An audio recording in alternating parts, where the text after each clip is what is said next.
So hello and welcome to another edition of High Tech Connect, our interviews with experts in different fields.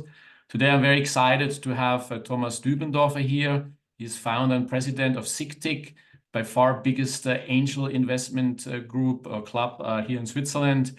And they are around for now 10 years, I think. So I have an anniversary.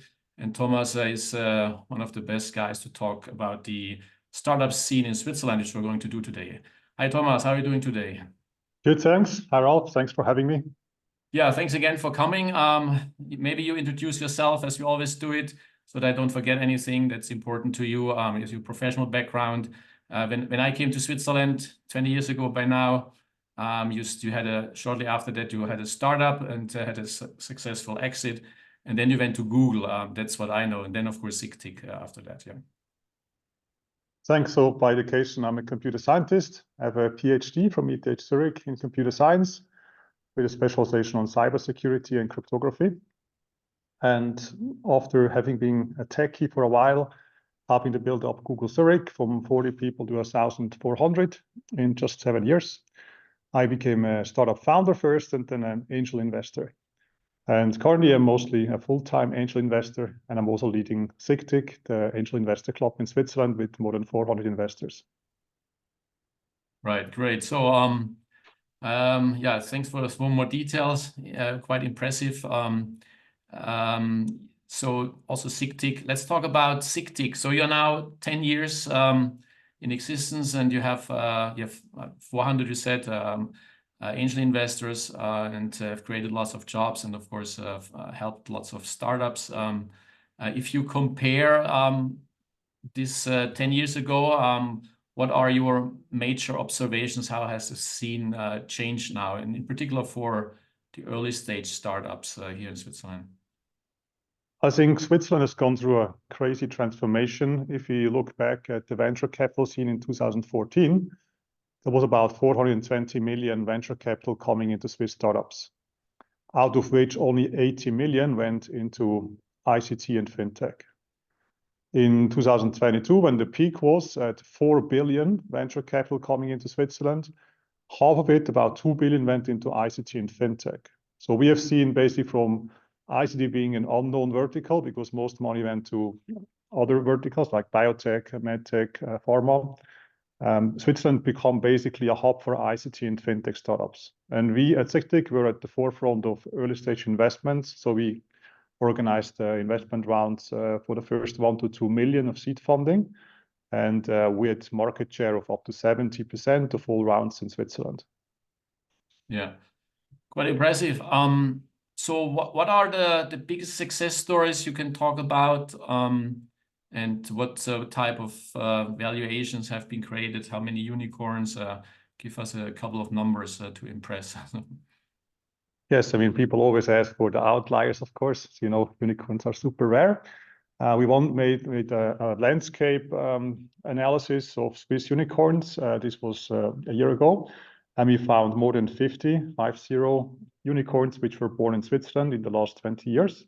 Not all of them, of course, came through SICTIC because we're quite a young club. In the early days, we only had few investors. So we had some where we invest as well, which became even decacorns. One of them is Get Your Guide.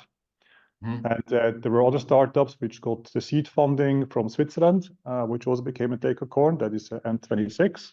Even so, the company itself was actually founded in Berlin. The first 2 seed rounds were done with Swiss money.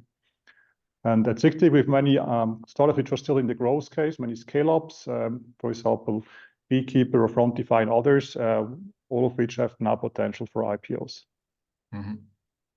So you know that I'm always looking for the Champions League and comparing. We had many discussions about it, and you reminded me many times Switzerland is, of course, not Silicon Valley, but let's compare at least to Europe.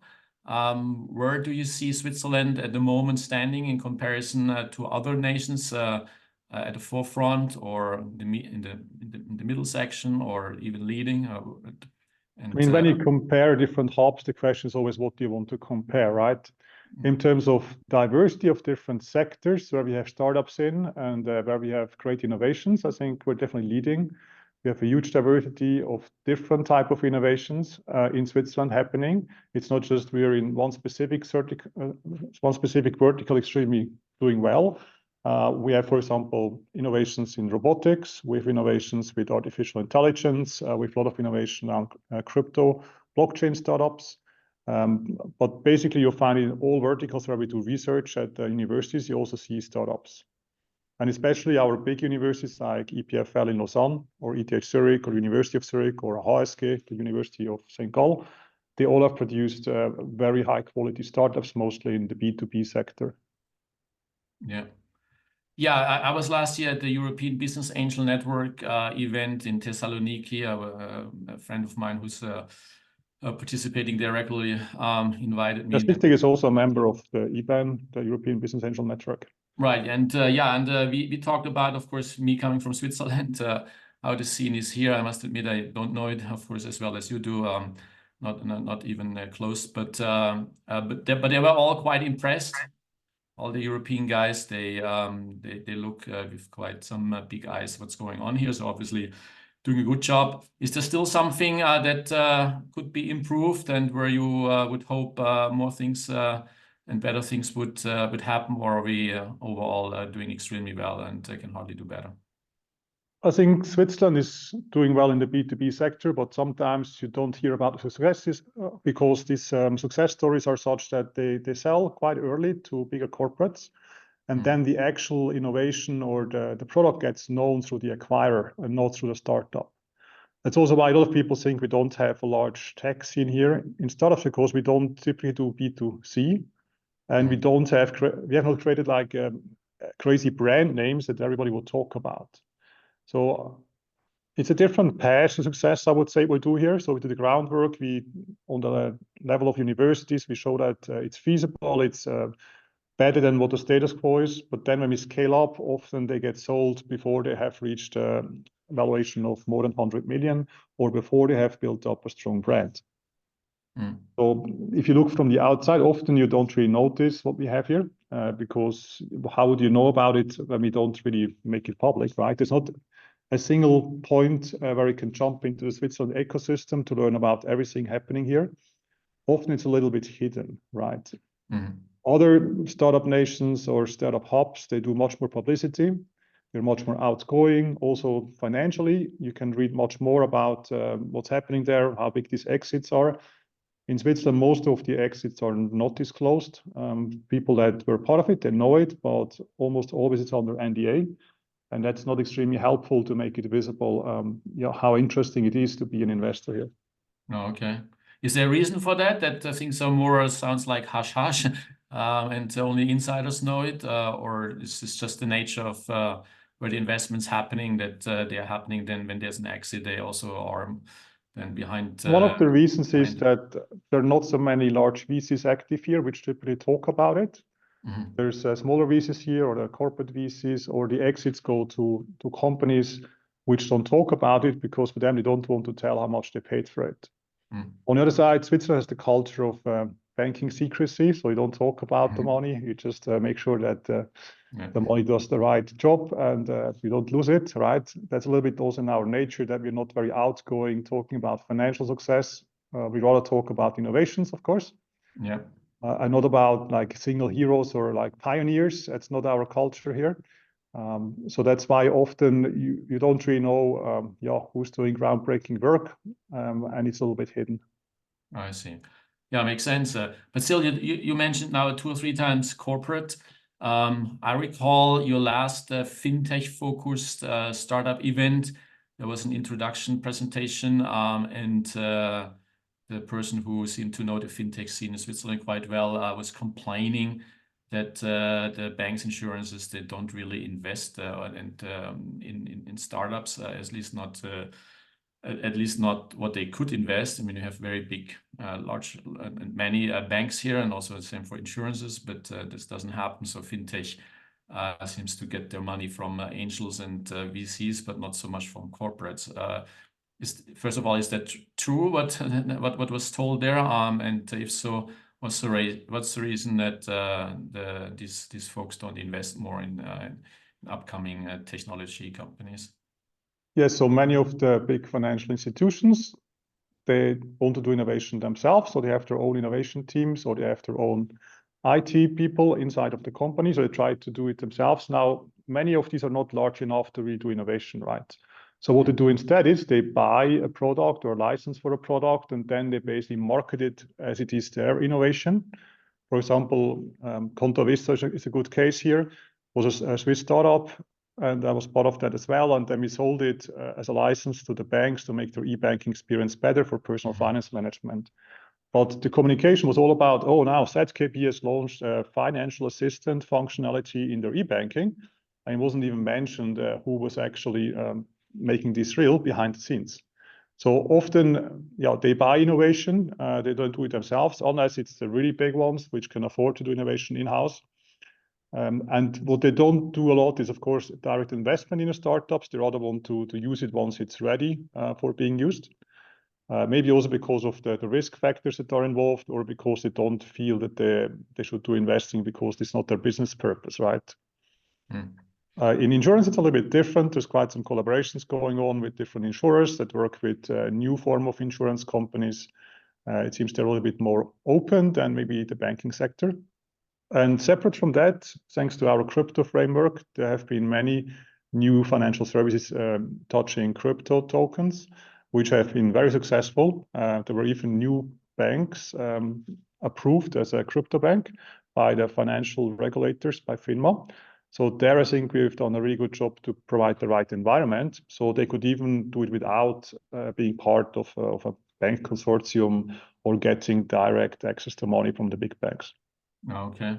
Well, regarding crypto, I actually experienced this a little bit. Not that I'm into crypto, but I helped attract some crypto startups to come to Switzerland. There's one canton that's famous of collecting them, but also in Zurich is lots going on. But I remember that time when I helped there, there didn't actually exist any bank here in Switzerland who would take. Would support a crypto startup. So they had to, the first one, I think, was in Liechtenstein, and still now. It was difficult to get the bank account for a company doing something with crypto tokens because the regulatory framework wasn't very clear. Yeah. And the big banks, they were fearing that if they had a customer that was doing something with crypto tokens, that could be a compliance issue. Yeah. Now, thanks to some smaller banks that were more innovative, it was possible to have accounts not just in Liechtenstein, but also in Switzerland. And now there are even banks which are crypto banks, and there it's a no-brainer to get an account, of course. Yeah. It's true, but it's also understandable, because if you have a large business and make billions of dollars, you don't want to risk that just by trying out something new. Yeah, yeah. Well, but the startups came here anyway because the policies were here, so there was done a good job, I guess, in Bern to attract this, and they had other countries much less attractive, and left them and came here. So they were fast, but yeah, it took a while for the corporates, the banks in this case, to also catch up. But you're right. I mean, just talking about crypto, Ethereum was started as a foundation in the canton of Zug in Switzerland. Dfinity was started also in Switzerland and now has its headquarters in Zurich, right? And these are quite highly innovative ecosystems that we help to bootstrap. And thanks to the regulation, which we now have about how to classify the coins, what is legal, what is not legal, where you need approval from the financial authorities, there's a lot of clarity in what you can do and what you cannot do. Many other countries, they're still working on regulations, and it's difficult to do business if you don't know what is legal, what is not going forward, right? And here, Switzerland and also Liechtenstein has done an amazing job to clarify what you can do, what you cannot do. Right, right. Let me share the screen. Oh, that's not what I wanted to show you. This here I wanted to show. Yes. Talking about the current state and, of course, how Switzerland is doing. You're not on that list, I guess. You can see this here, right? Yes. So, yeah, you spoke about 2020, but it looks like the numbers, in particular in 2021, was the huge spike, right, going on. And internationally, yes, it was in 2021. In Switzerland, it was 2022, the peak. Oh, it was a year later then. Okay, I see. Yes. Okay. So yeah, that's actually my first question. So yeah, maybe it's in this database. I didn't click down here further, but here the leaders, Switzerland is coming down here somewhere. So where, so as you said, 1 year later, where do we stand now in 2024? You're basically now 1 year later. So the peak was in 2022 with 4 billion. In 2023, it was down to 2.6 billion total venture capital coming into Swiss startups. So it's basically about half of Sweden, as you can see. Yeah. Now in the current year, it's a little difficult to say because we don't really have the numbers out until the end of the year. I mean, the first quarter was good, but it's hard to predict what's coming until the end of the year. I mean, nobody expects it's going to go back to 2022 just like that, because there's still lots of uncertainty on the market. There's inflation. There's now certain consolidation of the markets. We see quite some exits where smaller startups are bought up by larger ones. The prices of the valuation rounds have come down, which is also good, right? Especially for investors. Depends on which side you sit. Yeah, so. Yes, but maybe they were a little bit inflated also 2 years ago. And now you need to have more traction and also be more sustainable in your business model to get the funding. I think it's now more difficult to raise funds. At the same time, those which have survived through this crisis, they're now stronger than ever before. Yeah. Yeah, sure. We know that if you survive a crisis, then you should come out stronger. And here, this is a nice statistic as well in terms of clusters or cities, right? Because to compare whole country, of course, you know, is usually not so helpful because stuff happens very often in clusters in cities. Exactly, but if you look at this statistic, they just look at Zurich and they compare it to the whole Bay Area, which is not a very fair comparison in terms of geography, I click right? further. Now you see now Europe. So we count London, Tel Aviv there. So are you happy? I think it's number 10, 1, 2, 3, 4, 5, 6, 7, 8, 9, 10 or 11, one after Dublin. So that's accumulated over more than 10 years. So they have really looked at the value created. So that's where then this comes out. It's not per capita, right? I mean, but anyway, since it's regional based, it's more comparable maybe, right? Since looks at Zurich versus Munich, for example. Are you happy with this position here? Is there some improvement possible, or is this totally outstanding and this is as good as Switzerland? I mean, the question is always, how do you measure things, right? You can only measure things which were published. And if there's a private acquisition and nobody talks about it, you don't know how much it was valued at, right? And if you don't do an IPO, it's even harder to know the valuation if it's a private deal. Yeah. And there's a lot of non-reported things happening in Switzerland. Okay. As I said, especially because sometimes there's not a big VC part of the transaction or not a big M&A advisor which would talk about it. That's why chances are that the number here, the 80 billion, is actually not exactly accurate. It's not accurate. Yeah, okay. I think it's quite much smaller than the reality. Okay. Hopefully we can change that going forward. I encourage everybody to talk about the exits, but sometimes people don't want to. Yeah, yeah. So you're saying this is Zurich would be much higher up here. I mean, one must assume that in other cities, they also don't disclose everything, right?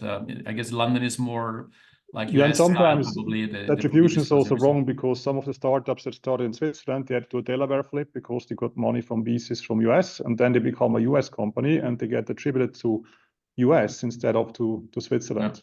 Yeah, right. Also, On Shoes did a listing at the stock market in US, right?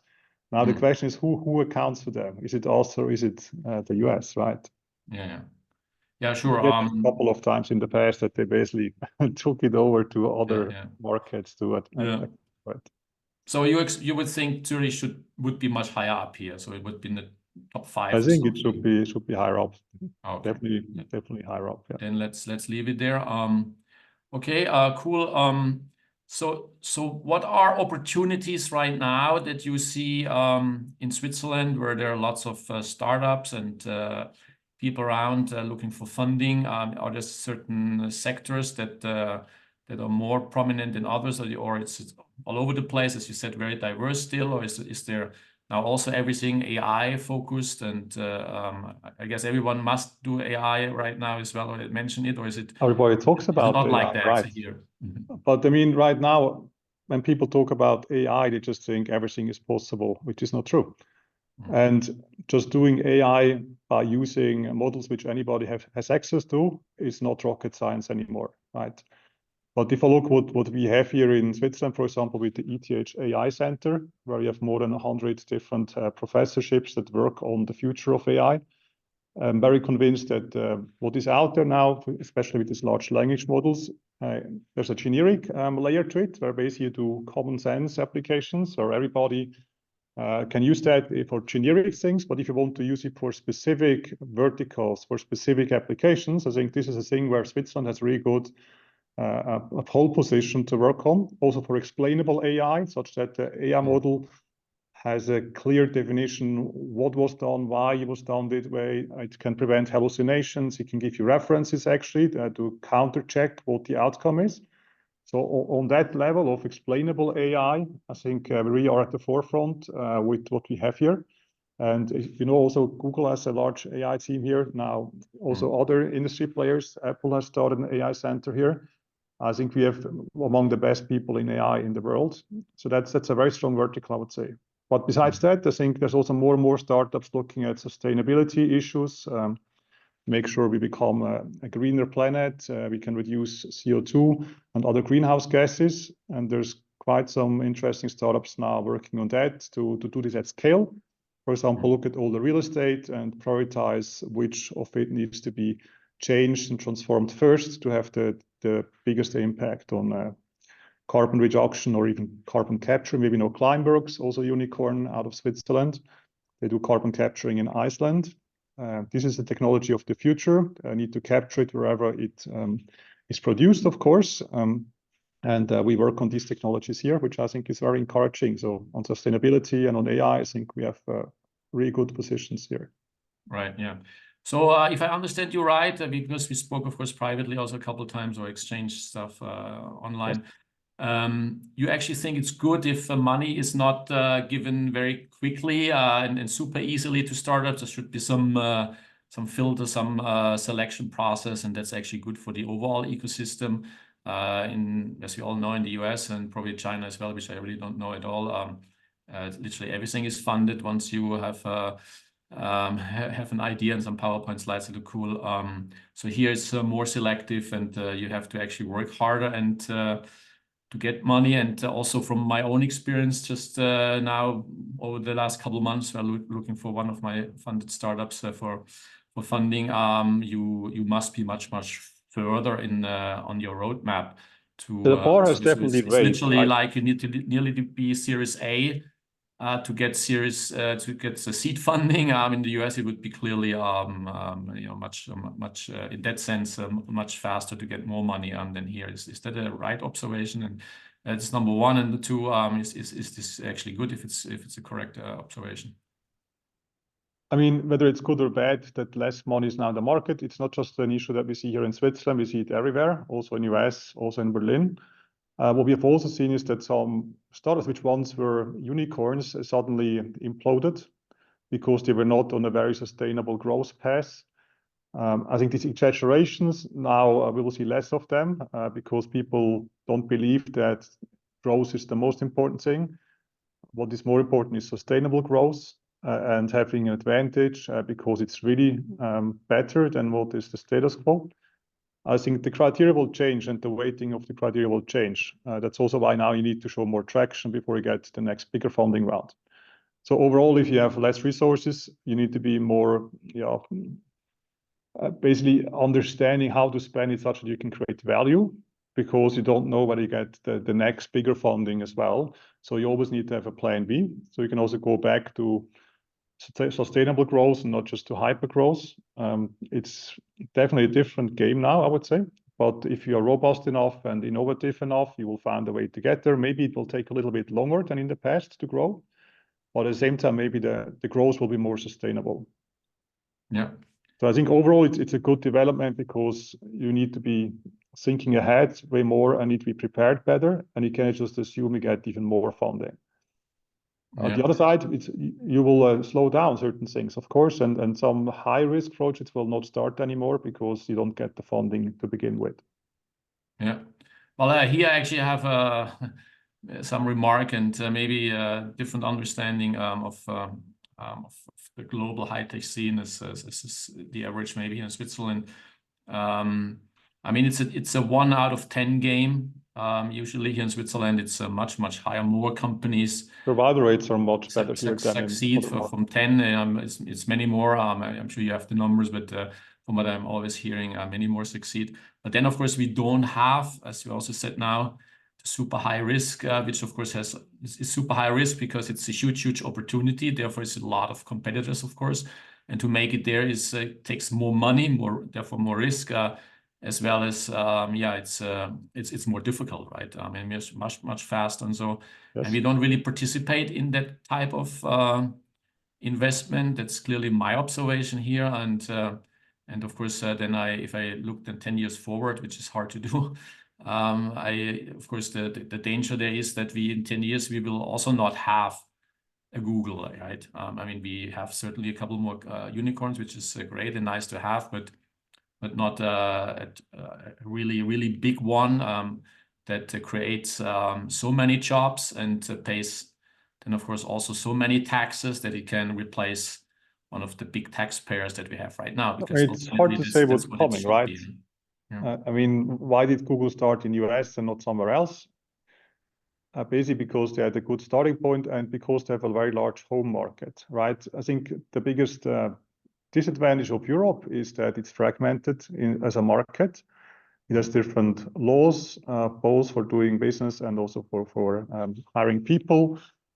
It's quite complex from a cultural point of view. Whereas if you compare it to China as a large market or to US, it's much more homogeneous there. Because once you're successful in one state, you can easily roll it out through all the states. And that is actually, I think, the major hurdle for scaling up a company just within Europe. That's also why many Swiss startups, they prefer to go to US first to scale up before they then come back and scale within Europe.